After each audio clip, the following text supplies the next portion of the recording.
Hey everyone, in this video I will show you how to record a Zoom meeting in 2025. Let's get started.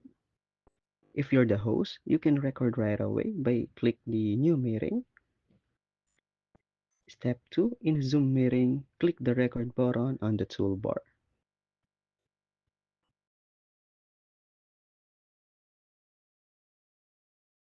Step 3, if you want to pause the video, just click here.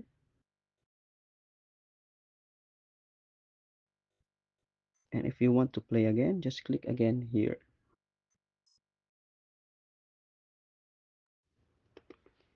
If you're already done with a meeting or if you want to stop the recording, just click the stop record. As you can see the recorded file will be converted to MP4 when the meeting ends. That's it. Now you know how to record a Zoom meeting. Don't forget to like and subscribe to How To for more easy guides. See you next time.